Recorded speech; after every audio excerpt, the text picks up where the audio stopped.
శేషాద్రిపై సంతతి కొరకై అహోరాత్రములు తపస్సు చేసే నరకేసరి కేసరి కుల సతి కడుపు పట్టగా జనించినాడొక అసమాన బలోద్ధతుడు సంయుతుడు అంజనాసుతుడు పవననందనుడు.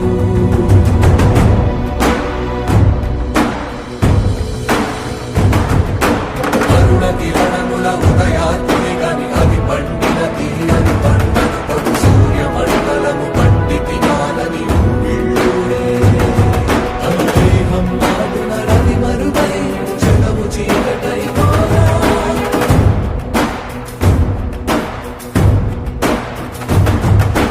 అది అమరేంద్రుడు గమనించి తన ఐరావతమది ఓడించి ఆంజనేయుని సమీపించి తన వజ్రాయుధమును విసరగా అది పవననందనుని హనుముని తాకా చిందిన రక్త బిందువే విద్యుద్వేగంతో ధరణి స్థలి వంద కడలిలో చచ్చి